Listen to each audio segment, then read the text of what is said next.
Bonjour et bienvenue la team pour cette vidéo complètement improvisée, jour de pluie égale jour de tournage.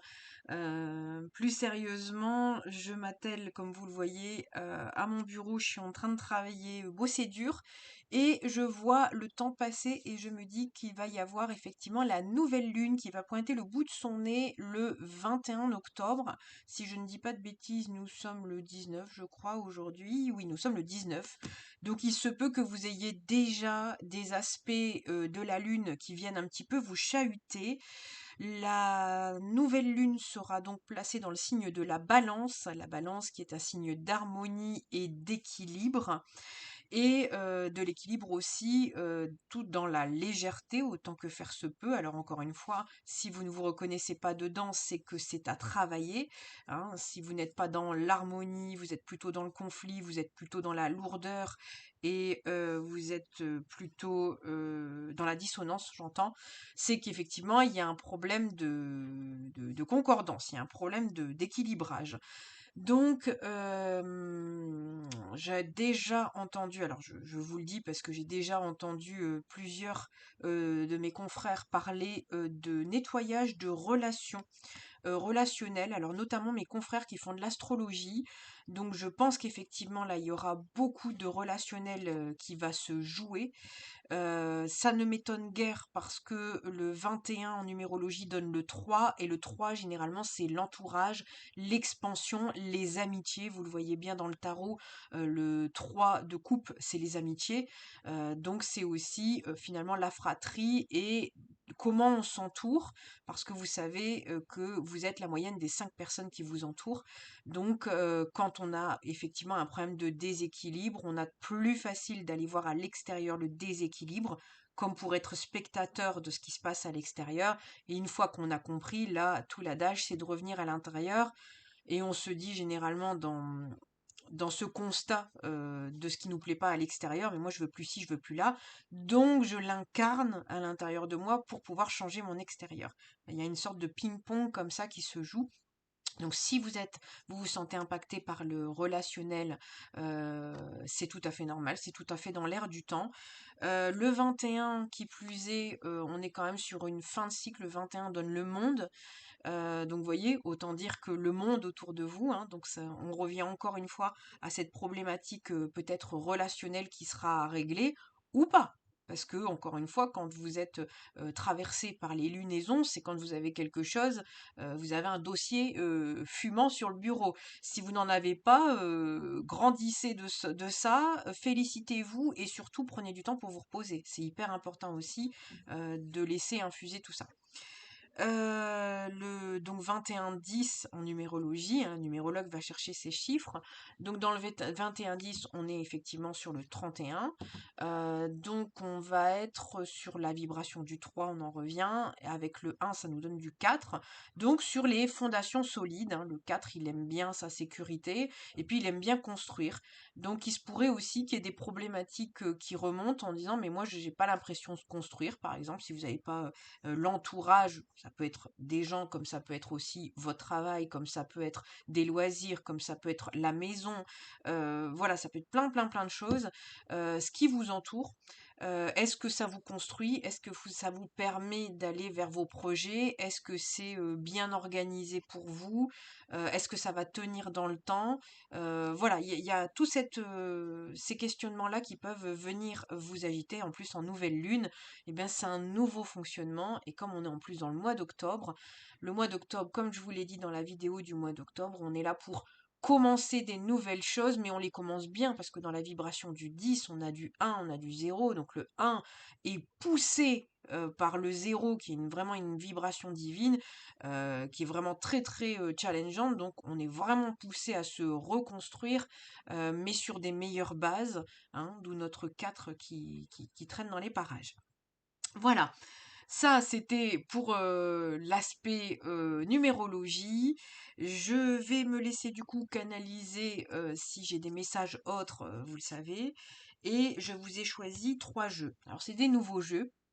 J'ai choisi les nouveaux. Donc vous voyez, on est vraiment dans de la vibration de nouveauté. Ici, c'est un nouveau jeu que j'ai acheté il y a peu de temps. Donc on va aller voir un petit peu comment on peut prendre soin de soi. Ici sont des jeux, c'est pas du tout un oracle, hein, ce sont des cartes de jeu, donc on va aller forcer peut-être aussi un peu d'intuition aussi. Et ici, je suis allée chercher un tarot si on a besoin de précision, forcément. Je voulais choisir un autre tarot, mais celui-ci était déjà sur mon bureau et j'ai ri parce que bah, c'est tout à fait le propos d'Halloween. Donc voilà, donc sachez aussi, pour ceux qui se sentent un petit peu traversés par de la négativité, par de la tristesse, des émotions un peu négatives. Bon, déjà, ça fait partie du processus. Quand vous les acceptez, ça passe mieux, on va dire ça comme ça. Quand vous résistez, bah, ça persiste, hein, inévitablement. Et puis, bah, dans le voile, parce que c'est vraiment la période, tous les guérisseurs le savent, que la période d'octobre, effectivement, c'est le voile entre nos ombres et nos lumières. Donc forcément, la lumière commence à baisser au mois d'octobre, au mois de novembre, au mois de décembre, parce qu'on passe dans la phase un petit peu plus sombre. Donc si vous allez plonger un peu dans vos profondeurs, notamment en restant à la maison et en introspectant, bah, c'est tout à fait bon, même si vous ne le voyez pas comme ça maintenant, c'est tout à fait bon dans le processus parce que ça vous permet de vous délester de ce que vous voulez plus. Si par exemple vous avez un sentiment qui traîne, bah, vous allez encore peut-être l'avoir parce que là vous pouvez pas sortir et donc vous pouvez pas penser à autre chose. Il va revenir à des fins utiles, j'entends. Parce que vous allez vouloir peut-être l'extraire de votre vie, mais pour autant, il va falloir introspecter dessus. Voilà, il y a toujours l'équilibre, vous le savez, j'insiste pas, ceux qui connaissent la chaîne, vous avez l'habitude, l'équilibre du yin et du yang, hein, ce matin, c'est marrant, je m'intéressais un peu plus au feng shui, bon, bah, on est tout à fait là-dedans. Vous savez que l'équilibre réside aussi dans une part de bon, comme dans une part de moins bon. Bon, ça reste encore du jugement, mais voilà, vous savez l'exemple quand je vous l'explique, que si vous seriez trop gentil, il en serait dangereux pour vous de l'être de trop parce que vous ne sauriez même pas défendre votre propre vie. Donc vous voyez qu'il y a un moment où on a besoin d'une part d'ombre dite mauvaise pour se défendre et ainsi préserver votre vie. Je prends un exemple vraiment basico-basique pour que vous puissiez bien voir qu'effectivement il y a un besoin d'équilibre. Donc là, il y a peut-être quand même pas mal de temps introspectif. J'insiste plus. Alors, le jeu pour prendre soin de soi. Alors, on va aller chercher une carte ici. Bon, là, on a une forte pluie par chez nous. La pluie, donc, ça nettoie aussi, hein. Il se peut que vous ayez besoin de nettoyer aussi des choses, physiquement ou émotionnellement, par le biais que vous préférez. Il y en a qui préfèrent des pierres, il y en a qui préfèrent des soins énergétiques. Ok. Bon, alors ici, on a deux cartes qui sont tombées. On a la carte du pouvoir qui est tombée. Et ici, bon bah vous voyez, on parlait tout à l'heure du bon mauvais. Enfin là c'est la good girl, hein, la bonne et gentille fifille. Et en fait, c'est barré. Donc c'est comme si bah, finalement vous veniez peut-être expérimenter. Bah, finalement ici on parle de power, donc on parle de force. Et votre force réside dans cet équilibre-là, hein. Alors bon là c'est écrit fille, hein, mais vous savez très bien que si vous êtes un homme, vous avez une part d'énergie féminine aussi. Donc là, il y aura peut-être plutôt le côté féminin, peut-être qui ressortira, la polarité féminine, ou il y aura peut-être quelque chose. Est-ce que vous avez une croyance limitante de la partie féminine n'est que bonne et effectivement elle peut pas avoir de travers, vous acceptez pas les travers de votre partie féminine. Il y a peut-être quelque chose qui se jouera. Là quand même, n'en est-il pas moins qu'on a encore deux femmes, hein, donc je pense quand même qu'on pousse bien sur cette énergie-là. Et ici, on parle de joie, en fait. Donc, est-ce que vous avez besoin peut-être d'expérimenter, bon, le contraire de la joie, c'est la tristesse, hein. Donc, est-ce qu'il y a une sorte de tristesse parce que vous refoulez peut-être un côté que vous estimez ombre euh, et c'est assez intéressant parce que en dos de deck de cette carte, ici, on a la méduse.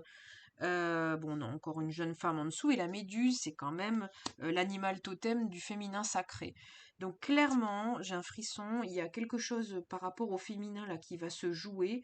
J'entends le laisser aller et laisser faire. Donc vous voyez, il y a peut-être ça aussi, peut-être quelque chose de l'ordre de la vulnérabilité. On me fait comprendre, ça ne vous empêche pas de vous défendre. Vous voyez ce que je veux dire? et ça fera pas de vous une mauvaise personne. En d'autres decks, on a aussi la paix, vous voyez, avec des masques, hein. Donc, est-ce qu'on veut la paix et du coup, on se permet de ne pas se défendre, de pas s'investir, de pas s'affirmer pour avoir la paix. Et ici, derrière, on a quand même une cage qui s'ouvre, hein. Il y a quelque chose. Clairement, par rapport à ça, est-ce qu'on va avoir un besoin de s'affirmer un peu plus? Et finalement, quand vous allez débloquer, j'entends décanter ça aussi, il y aura peut-être un sentiment de joie qui va ressortir, non pas la joie de faire n'importe quoi ou comment je pourrais dire, d'être méchant ou des choses comme ça, mais plus ouais, j'entends self-défense. Tout à l'heure, on a eu self. Donc voilà, il y a une joie aussi de savoir être son propre protecteur. Je pense qu'il y a quelque chose dans ce goût-là. C'est pas parce que on se sent effectivement dans sa polarité féminine accueillant qu'on est obligé d'accueillir tout et n'importe quoi. C'est pas parce qu'on est vulnérable et qu'on est fragile et sans défense. Vous voyez, il y a une sorte de part d'équilibre qui doit se faire là-dedans. Alors, je vais aller voir dans le jeu. C'est assez intéressant hein, dans ma vie actuellement. Là, j'en parlais avec un ami là dernièrement et on parlait au niveau professionnel de, encore une fois, borner les limites. C'est à vous de le faire et c'est à vous de le faire avec quiconque, avec n'importe qui autour de vous. Et on me dit en médiumnité, c'est à vous d'annoncer le programme. Bon, écoutez. Mais après, là, on me dit raisonnablement. Encore une fois, c'est pas, vous n'êtes pas obligé. Peut-être que vous avez peur de bondir d'un seul coup parce que c'est tellement. Ah oui, d'accord. Alors, c'est peut-être tellement enfermé un peu comme cette cage-là que vous avez peur un peu de bondir parce que vous avez été trop comprimé. Donc, c'est un peu le propre de lâcher les vannes un petit peu plus souvent, un petit peu plus régulièrement. Et puis, bah, tout est histoire aussi. Quand vous reposez des limites ou vous êtes dans l'affirmation de vous, bah, effectivement, ça ne se fait pas du jour au lendemain. C'est une personnalité à reconstruire. C'est comme le sport, et ben, c'est une discipline. Donc c'est un petit peu tous les jours pour éviter de faire cocotte minute. Et donc de ce fait, le fait de dire un petit peu tous les jours, bah, effectivement, ça rentre mieux dans les esprits. Mais aussi, ça vous permet, vous, de décapsuler un petit peu à la fois. Et ça vous permet aussi de rentrer dans une certaine routine. Comme vous le faites un petit peu tous les jours, bah, ça fait partie intégrée de votre... J'en ai les frissons tout le corps. De vous affirmer et puis de recréer votre nouvelle identité. Donc si ça peut aider certaines personnes, un petit peu à la fois, on me dit.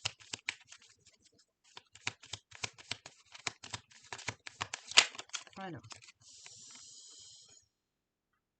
Alors ici, bon, il y a une certaine connexion quand même à l'univers, hein. On a la harpe. Donc il se peut que vous ayez besoin aussi d'écouter peut-être des musiques un petit peu plus douces, plus fines. On dit pour équilibrer les énergies. Ok. Bon, peut-être que vraiment, typiquement, il y a des personnes qui aimeraient bien soit jouer de la harpe, c'est possible aussi, hein, soit écouter des musiques comme ça pourrait aussi vous détendre. On a encore la cage là que je vois passer, il y a quelque chose aussi de se libérer dans l'énergie en plus du mois d'octobre. On se libère parce qu'on revient à son identité, on revient à soi et on revient à ses besoins particuliers.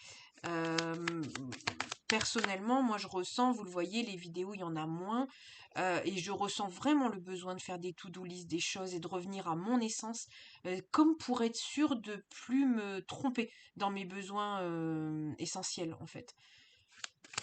Vous allez peut-être ressentir une énergie comme ça. Allez, je prends une dernière carte de celui-ci, après on ira voir le tarot pour voir s'il y a autre chose. Et là, la carte s'est retournée. Bon. Alors, on va juste prendre celle-là. Ça va parler à beaucoup de gens. Bon, mais écoutez. Hein, la puissance de ce qu'on se raconte, n'est-ce pas? De tout ce qui peut être dans votre cerveau. Donc là, clairement, je suis déjà en train de canaliser la puissance de tout ce qu'on se raconte. Donc là, en fait, c'est votre tableau de bord. Vous vous souvenez que je vous avais dit ça dans une guidance? C'est très rigolo. Clin d'œil à un ami s'il regarde la vidéo, tableau de bord. Bon. Donc en fait, ici, on voit un arbre qui prend racine finalement dans votre cerveau. On voit aussi effectivement toutes ces belles fleurs qui peuvent fleurir, mais tout ça, il n'appartient qu'à vous de nourrir de ce que vous souhaitez cet arbre. C'est-à-dire que tout ce qui est à l'intérieur de votre cerveau, ça crée votre réalité. Comme je vous l'avais dit dans une autre guidance, pour ceux qui ne l'auraient pas vu, votre cerveau est votre tableau de bord. C'est votre GPS. Faites attention à ce que vous mettez dans votre tête, parce que autant ça peut vous servir que vous desservir. C'est comme l'alimentation dans ce que vous mangez. Si vous mangez des choses qui sont pas bonnes pour votre corps, et ben ça va générer tout le reste, y compris votre taux vibratoire. La même chose pour vos pensées. Tout ce à quoi vous pensez, vos croyances limitantes, comme on peut en parler très très souvent, vos programmations, moi j'aime bien dire ça. Et encore une fois, c'est très beau parce qu'en fait, tout comme la nourriture, vous pouvez du jour au lendemain changer d'alimentation, vous pouvez aussi changer d'alimentation intellectuelle et reprogrammer votre cerveau à avoir des choses beaucoup plus fleurissantes pour vous. Donc là, clairement, dans le 4, je vous expliquais tout à l'heure, dans la nouvelle lune, d'ancrer finalement quelque chose de beaucoup plus fleurissant pour vous. Là, on est peut-être plus sur l'énergie, j'entends d'identité, hein, et de revenir aussi, on reparle encore de croyances, donc peut-être à des croyances, euh, des choses que vous pouvez évacuer, hein. Le mois d'octobre, vous voyez, les arbres perdent leurs feuilles. Il s'agira peut-être de laisser partir certaines choses pour pouvoir faire de la place à des nouvelles choses, parfois consciemment parce que vous avez plus de place dans un placard parce que vous avez acheté un nouvel objet, vous faites de la place dans un placard, ça peut être physiquement ou une manière invisible, hein, palpable, hein. Ou ça peut être aussi tout à fait où vous n'avez pas encore cette nouvelle chose, vous vous laissez la magie d'accueillir futurement quelque chose, mais pour ça il faut de la place dans le placard. Et là vous laissez l'univers, la magie des guides et de la team céleste opérer pour vous faire accueillir quelque chose de tout à fait réjouissant, médiumnité. On aime. Un peu de soleil pendant la pluie, c'est magnifique. Alors ici, bah oui, le 10 de bâton, c'est l'oppression, on en a plein le dos, clairement. Et là, c'est l'énergie du fou. Le fou, 0. Vous voyez, je le fais devant vous, vous voyez bien que je ne m'amuse pas à trafiquer les chiffres. Et ici, on a du 10, comme le mois d'octobre. Donc le mois d'octobre, effectivement, on arrête d'en avoir plein le dos et on a envie de s'alléger. Comme le fou, vous voyez, on a envie de partir avec deux, trois bricoles, l'essentiel, vraiment. Pour repartir de plus belle vers d'autres aventures. J'ai limite envie de terminer là parce que ça me paraît tellement... 17 minutes, c'est très bien. Je crois que je prends une dernière carte et j'arrête, hein. On me fait comprendre que le message a été passé. Donc effectivement ici, pour ceux qui se poseraient une question de temporalité, le 8 de bâton, c'est de la rapidité. Donc les choses peuvent arriver très rapidement. Ça peut être aussi des messages et des nouvelles. Et ici, on a le 9 de Pentacle. Donc, elle est tombée cette carte un petit peu de travers. Donc, à l'endroit, effectivement, c'est l'indépendance financière, mais ça peut aussi être la stabilité. Et c'est un signe de terre, en fait. Les pentacles, c'est les signes de terre. Donc, c'est vraiment de l'ancrage. Et vous voyez, on a encore un arbre derrière. Mais voilà, on me dit les réjouissances de vie. Donc, autant vous aspirez à arriver à ça dans votre nouveau départ, en fait. Donc on me dit il est mesuré ce nouveau départ, il n'est pas tout foufou, c'est peut-être pour ça qu'on l'a fait tomber sur le fou, parce que c'est plus mesuré et c'est plus calculé. Voilà, peut-être comme elle est tombée un petit peu comme ça, peut-être effectivement veiller à l'équilibre, de pas être dans la manière, de pas prendre un départ fou qui serait complètement à l'inverse de ce que vous souhaitez dans la construction. Voilà, bah écoutez, moi je vous souhaite une très bonne lunaison. Encore une fois, vous savez que les nouvelles lunes, on commence des nouvelles choses. Si vous vous sentez, vous connaissez mon amour pour l'écriture, n'hésitez pas à prendre un papier, un crayon. C'est clairement magique de noter sur papier ce que vous souhaitez, ce que vous ne souhaitez plus. Parfois, quand vous écrivez, vous vous rendez compte de l'histoire que vous vous racontez, si elle est vraie ou pas, si elle est encore valable aujourd'hui ou pas, si cette identité est encore la vôtre ou pas. Et tout le jeu, c'est de sans cesse être en mutation pour pouvoir atteindre la meilleure version de vous-même que vous souhaitez, vous et personne d'autre. et surtout qui aura le temps désiré dans votre vie. Vous avez envie d'être cette personne pendant 6 mois et après ça change. C'est très bien comme ça et c'est à vous de décider, c'est vous le commandant de bord. Je vous souhaite une très très bonne lunaison et je vous dis à très bientôt pour une nouvelle vidéo. Salut la team!